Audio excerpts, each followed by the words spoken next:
Hello दोस्तों, आज हमारे पास एक नया इक्विपमेंट है, एक नया डिवाइस है, एयरवे एक्सचेंज कैथेटर, जिसे कि एईसी भी बोलेंगे। आप देख पा रहे हो, ये इसका यूनिवर्सल कनेक्टर रहेगा, जो कि आप अम्बू बैग से या आपका वेंटिलेटर से आप डायरेक्टली इसको कनेक्ट कर पाओगे। तो इस तरीके से एक लंबा सा ट्यूब आपको यहाँ पे दिख रहा होगा, काफ़ी लेंथ है इसका, और यहाँ पे आपको फेनेस्ट्रेटेड एंड भी दिखेगा। देखो आप यहाँ पे पोर्ट्स देख पा रहे हो, एक साइड में है और यहाँ पे एंड में भी ये ओपन है।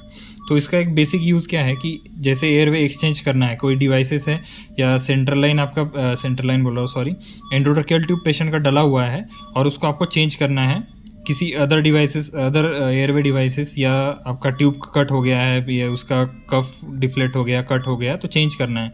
तो आप क्या करोगे, डायरेक्टली इसको इंसर्ट कर दोगे और नया वाला इसके ऊपर से आप इंसर्ट कर पाओगे।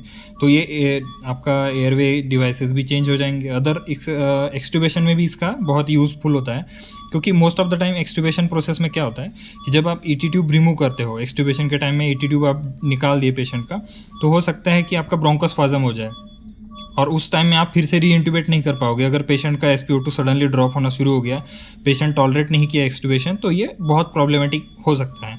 तो उस टाइम में क्या करते हैं हम, इस एंड से हम ऑलरेडी ट्यूब से पहले आपका एईसी डिवाइसेस, एईसी कैथेटर जो है इंसर्ट करके रखते हैं और उसके बाद हम धीरे से ईटी ट्यूब रिमूव कर लेते हैं। जैसे ईटी ट्यूब रिमूव हो जाएगा, ब्रोंकोस्पाज्म भी हो जाएगा, तो आपके पास ये ऑलरेडी एयरवे में डला हुआ रहेगा। और ये जो कनेक्टर है, इसको आप वेंटिलेटरी सपोर्ट या आपका अम्बू बैग या बेन सर्किट आपको यहाँ से कनेक्ट कर लो और पेशेंट को ऑक्सीजनेट कर सकते हो फॉर टेम्प्रेरी बेसिस और लॉन्ग टर्म बेसिस के लिए भी, जब तक कि आप एयरवे आपका कोई अदर डिवाइस सिक्योर ना कर पाओ। तो इसीलिए ये बहुत यूज़फुल होता है और एक्सट्यूबेशन के टाइम पे आपको ये यूज़ करना ही होता है, क्योंकि ये आपका जो रिस्क होता है री इंट्यूबेशन का, ये कम करेगा और जो डिफ़िकल्ट री इंट्यूबेशन होगा उसमें भी आपको ये बहुत हेल्पफुल रहेगा। तो भूलना नहीं है, ऐसे भी कुछ क्वेश्चंस इसके रिलेटेड आ सकते हैं, तो आपको ये डिवाइस याद रखना है। एईसी एयरवे एक्सचेंज कैथेटर, इसका एक साइड से कनेक्टर रहेगा और ये इसका टिप हो गया। Thank you.